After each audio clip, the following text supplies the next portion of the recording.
Waalaikumsalam warahmatullahi wabarakatuh. Ustadz maunya untuk berdoa ketika sholat dilaksanakan posisi berdiri, ketika takbir atau selesai sholat. Kalau berdiri itu kapan? Saya pernah mendengar sujud akhir sholat itu waktu yang pas untuk berdoa. Baik, ada 4 posisi. Saya ulang, ada 4 posisi dalam sholat yang langsung dijamin oleh Al-Quran dan hadis Nabi SAW sebagai posisi yang cepat mengabulkan doa. 1, berdiri. Dalilnya di Quran surah ketiga Ali Imran ayat 38 sampai 39, di Al-Baqarah ayat ke-45, di hadis Nabi SAW riwayat Abu Daud nomor hadis 649. Nanti saya turunkan. Yang kedua, saat ruku dan sujud. Dalilnya di Quran ada di surah ke-48 Al-Fatah ayat 29. Selanjutnya 4. Jadi tadi berdiri, 2 ruku, 3 sujud di ayat yang sama. Yang keempat, sesaat sebelum salam. Setelah mengatakan innaka hamidum majid, itu ada doa yang kalau Anda bisa mohonkan dengan baik juga cepat dikabulkan. Itu riwayatnya ada di hadis Muslim nomor hadis 588. Saya mulai dari yang berdiri dulu ya. Ada 2 cara ketika Anda ingin bermohon saat berdiri dalam sholat. Cara pertama yang tidak dilafadzkan berdasarkan isyarat di Quran ya. Surah ke-2 Al-Baqarah ayat ke-45, wasta'inu bisabri wassalah. Dan jika Anda memiliki persoalan dalam kehidupan, terima dengan sabar, kemudian mintakan solusinya lewat sholat. Saya turunkan kalimatnya, mohon bisa dihapus dulu. Ya.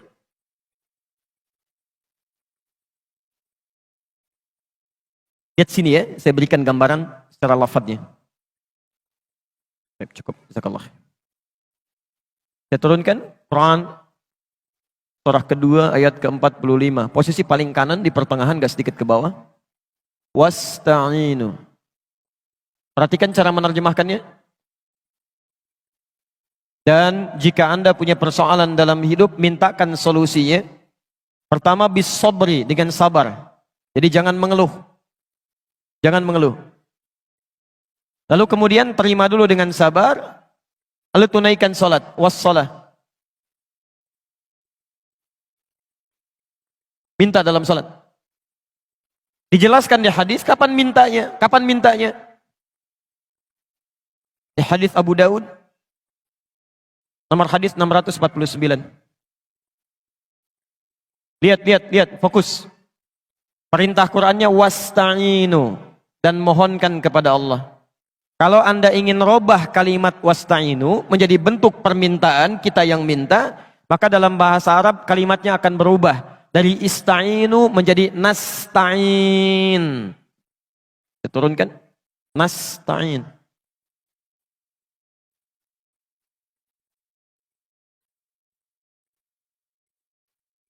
Wasta'inu, Anda minta ya. Lalu kita mau minta, robah kalimatnya dari wasta'inu menjadi nasta'in. Sekarang perhatikan.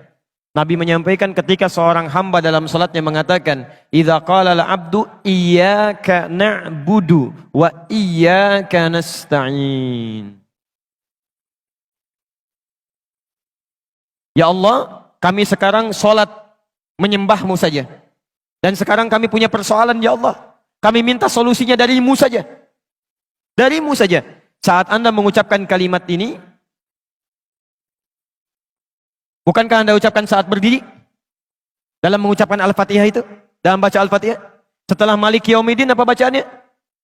Iyyaka na'budu wa iyyaka nasta'in. Perhatikan jawabannya. Hadza baini wa baina 'abdik. Ini perjanjian antara aku dengan hambaku. Wali 'abdi ma sa'al. Syaratnya kalau benar salatnya sampai berdiri, masa'ala, apapun yang dia minta saat ini akan dikabulkan.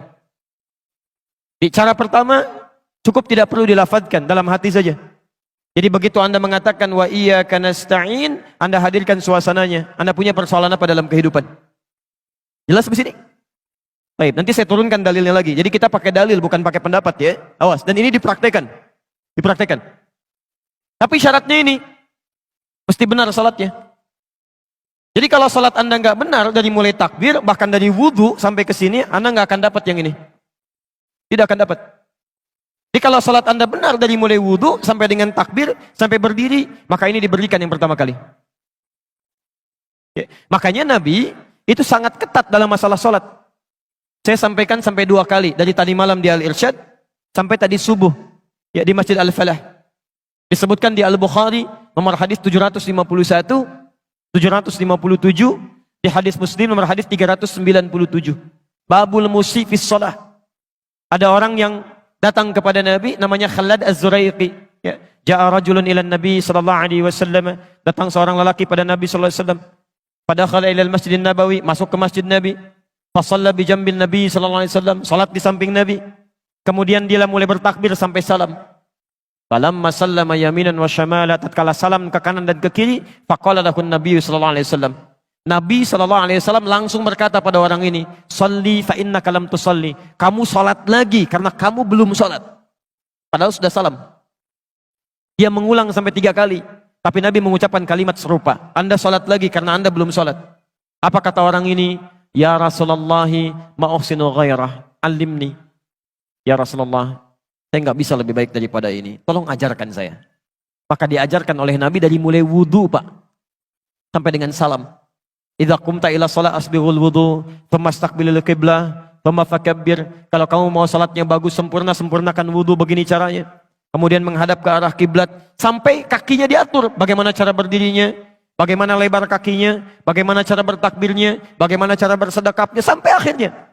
Sampai di situ Nabi mengatakan di Al-Bukhari nomor hadis 651, "Shallu kama ra'aitumuni usolli." Salatlah kalian seperti persis melihat saya. Saking ingin benarnya salat kita bukan masalah fikihnya, tapi Nabi ingin memastikan bahwa kita yang salat mendapatkan minimal karunia ini. Jelas di sini? Yang kedua, ada yang boleh dilafadzkan dalam berdiri. Boleh, bisa dilafadzkan. Jadi yang ini belum dilafadzkan, masih memohon. Yang kedua yang dilafadzkan. Kapan itu dilafadzkan? Setelah membaca Al-Fatihah. Setelah membaca Al-Fatihah. Antum kalau selesai baca Al-Fatihah dalam sholat baca apa? Halo? Jangan katakan wallahu alam, enggak ada. Waladhdallin, wallahu alam, enggak ada. Baik, setelah baca Al-Fatihah baca apa? Surah. Baik. Surah itu dari mulai Al-Fatihah sampai dengan An-Nas tidaklah diturunkan oleh Allah. Tidak diturunkan oleh Allah sebagai Al-Quran itu untuk sekedar dibaca, bukan. Saat pertama kali diturunkan oleh Allah, itu disebut langsung oleh Quran dengan nama Hudan. Quran, surah kedua, ayat 185. Posisi paling kiri di pertengahan. Syahrul Ramadan alladzi unzila fihi al-Quran hudan linnas. Hudan. Artinya, bisa petunjuk, bisa solusi dari berbagai masalah, bisa hal yang memudahkan dalam kehidupan. Itu hudan. Lihat kalimatnya, lihat. Isi Quran itu dari Al-Fatihah sampai dengan An-Nas, Allah menyampaikan tuh hudan linnas, solusi dari setiap persoalan hidup yang dialami oleh manusia. Jadi kalau ada manusia walaupun dia tidak beriman, dia belajar Quran, bisa mendapatkan bagian kemudahan dalam hidupnya. Makanya saking sayangnya Allah pada orang beriman, dipaksa oleh Allah dalam tanda petik, supaya dia mendapatkan hudan, solusi kemudahan dalam hidupnya. Bagaimana caranya? Dipindahkan ayatnya ke Al-Baqarah ayat 2 sampai 3, posisi paling kiri dari atas sampai ke tengah. Dzalikal kitabu la raiba fihi hudan lil muttaqin. Siapa muttaqin ini? Apa amalannya? Ayat 3-nya, alladzina yu'minuna bil ghaib wa yuqimunas shalah. Diminta oleh Allah menunaikan salat ini supaya mendapatkan hudan. Bagaimana cara mendapatkannya? Ini sebetulnya poinnya. Jadi antum setelah membaca Al-Fatihah, seharusnya antum mencari surat-surat yang dibacakan sesuai dengan kebutuhan antum. Cari ayat-ayat yang sesuai dengan kebutuhan kita. Karena dari Al-Fatihah sampai dengan An-Nas itu semua berisi kebutuhan kita. Saya baca cepat ya. Tapi nggak usah ditulis. Saya ulangi, tidak usah ditulis. Ya, saya bacakan saja. Misal, sebelum lahir, tadi kan ikhtiarnya Quran surah kedua ayat Quran surah ketiga ayat 38 sampai 39. Keadaannya Quran surah 19 ayat kedua sampai dengan ayat ke-11-nya. Begitu dia mulai mengandung, bagaimana kandungannya supaya baik, Quran surah ke-7 ayat ke-189.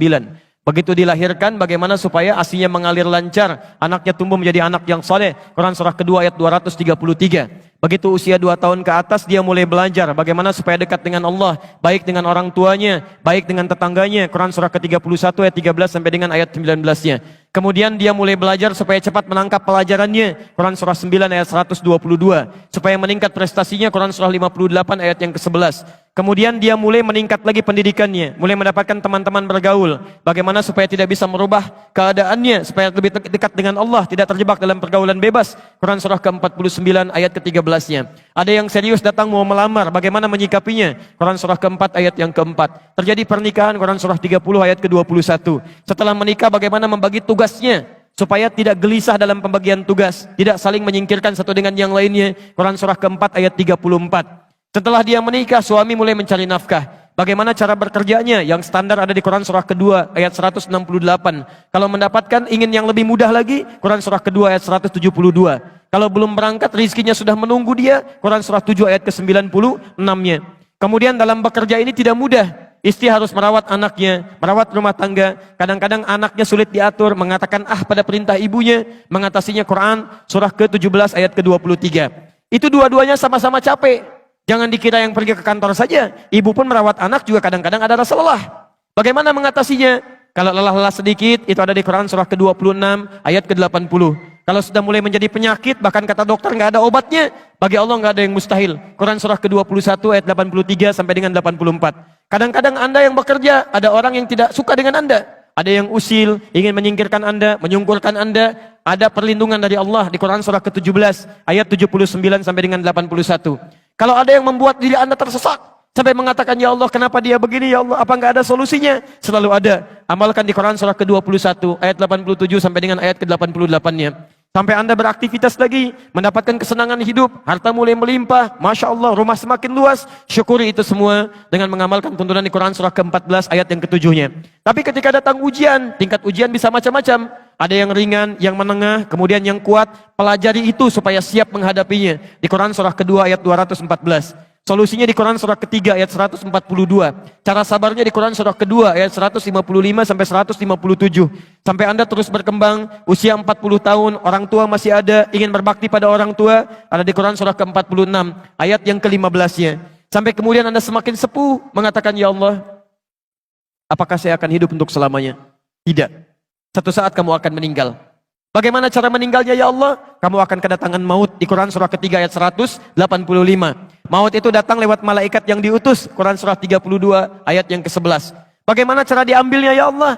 Kalau kamu ingin tenang diambilnya, kerjakan amal soleh, maka kamu akan dipanggil dengan kalimat yang menenangkan. Ya ayyatuhan nafsul mutmainnah. Quran surah 89 ayat 27 sampai dengan ayat 30. Tapi kalau kamu banyak amal salah, tidak ada amal soleh, maka panggilannya akan sedikit menegangkan. Quran surah ke-8 ayat ke-50 sambil dipukulin malaikat.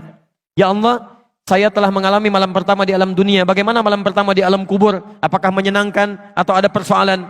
Kalau ingin senang, Quran surah ke-3 ayat 169 sampai 172. Kalau kamu ingin sedikit menegangkan sambil ditampakkan neraka jahanam dari mulai pagi sampai dengan sore, boleh. Ada di Quran surah ke-40 ayat 46 sampai dengan 47-nya. Ya Allah, bagaimana suasana hisab? Apakah menyenangkan atau tidak? Kalau kamu ingin masuk surga tanpa hisab, langsung masuk, mendapatkan berita gembira surga, ada amalannya di Quran surah kedua ayat 25. Tapi kalau kamu misalnya banyak amal salahnya, mengabaikan perintah Allah, bahkan kamu bisa masuk neraka tanpa hisab. Ada di Quran surah ke-18 ayat 100 sampai dengan 101-nya.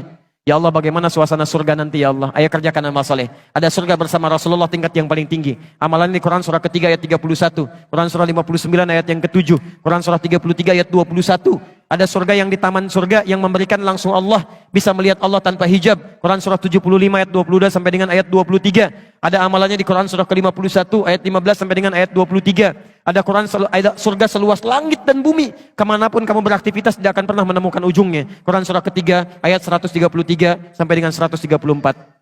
Ada semua. Ada semua. Jadi Anda punya masalah apapun, ayatnya ada di Quran. Jadi begitu mengatakan waladhdallin, cari ayat yang sesuai dengan kebutuhan Anda. Mintakan, boleh dilafadzkan. Masalahnya Ustaz, saya nggak hafal ayatnya. Jadi yang dibaca dari subuh sampai isya, An-Nas lagi, minal jinnati, dan dikabulkan oleh Allah. Mimpinya ketemu jin terus gitu kan. Itu yang boleh dilafadzkan. Tapi ini saya mohon maaf kalau tadi agak cepat ya, makanya saya katakan jangan ditulis. Tapi yang paling indah, Quran tidak pernah membuka sebuah persoalan kecuali melahirkan solusi. Ya Allah, saya harus bacakan ayatnya, bagaimana cara saya menghafalkannya? Ditawarkan langsung di Quran. Nanti lain waktu, kalau saya punya waktu yang lebih luas lagi, saya turunkan metodenya, metode Quran langsung. Kata Allah, saya akan berikan jaminan kepadamu untuk mudah menghafalkan Qurannya. Bahkan disebutkan 4 kali di satu surah. Surah 54, ayat 17, ayat 22, ayat 32, ayat ke-40. Walaqad yassarnal Qur'ana lidzikri fahal min muddakir. Dan kami jamin, kami akan mudahkan semudah-mudahnya Al-Quran itu untuk dihafalkan, untuk diingat. Sekarang ada nggak di antara Anda yang mau menghafalkannya? Pak, Bu, saking mudahnya, anak usia 4 tahun, mata buta, hafal Quran. Bahkan anak kita itu, rekor penghafal Quran paling muda, itu orang Indonesia. Dan fisiknya itu, dikatakan belum sempurna. Fajar namanya. Lahir dengan keadaan yang terlihat tidak sempurna, tapi begitu bicara kalimat yang keluar pertama kali itu Quran. Quran. ASI diberikan, ayahnya bacakan Quran 1 juz. ASI diberikan, ayahnya bacakan Quran 1 juz. Begitu bisa bicara yang keluar Al-Quran. Saking mudahnya, seorang perempuan usia 82 tahun, tidak bisa baca, tidak bisa menulis, diperdengarkan oleh cucunya Al-Quran. 2 tahun hafal Quran. Hafal Quran. Jadi menghafal Quran itu sulit atau mudah? Kalau mudah, kenapa sampai pagi ini belum hafal? Kalau sulit, di mana sulitnya? Karena semua orang mengatakan mudah. Nah, ini mungkin yang harus kita pelajari. Nanti lain waktu, nanti saya turunkan metodenya. Kita sudah buat PowerPoint-nya. Bahkan Alhamdulillah kita sudah susun mushafnya. Kita bikin mushaf At-Taisir. Nanti lain waktu, saya turunkan bagaimana metode menghafal Quran lewat Al-Quran. Bukan metode buatan manusia. Dan ini standar. Semua penghafal Quran akan mengikuti metode ini. Ya, kalau metode sudah banyak sekarang. Sesuai dengan pengalaman masing-masing. Ada metode menghafal Al-Quran semudah tersenyum gitu kan. Ada dah senyum-senyum gak hafal-hafal misalnya kan. Itu bukan masalah metodenya yang salah, andanya yang gak serius. Ada yang demikian. Ya. Nanti kalau ada waktu, saya coba berikan teori singkat. Insya Allah Anda tidak nyampe 5 menit hafal 5 ayat. Dengan nomornya sekaligus. Dengan ayatnya, dengan nomornya. Mau insya Allah?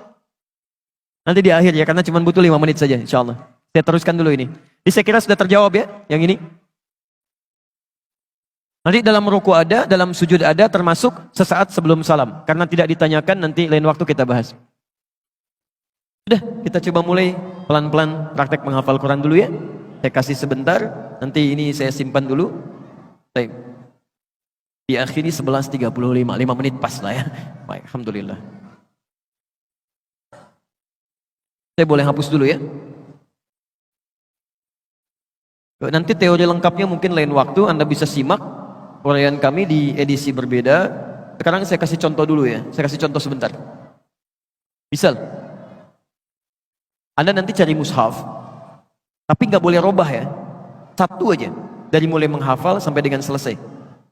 Kalau bisa cari mushaf hafalan. Di antara tandanya di sampingnya suka ada potongan-potongan ayatnya.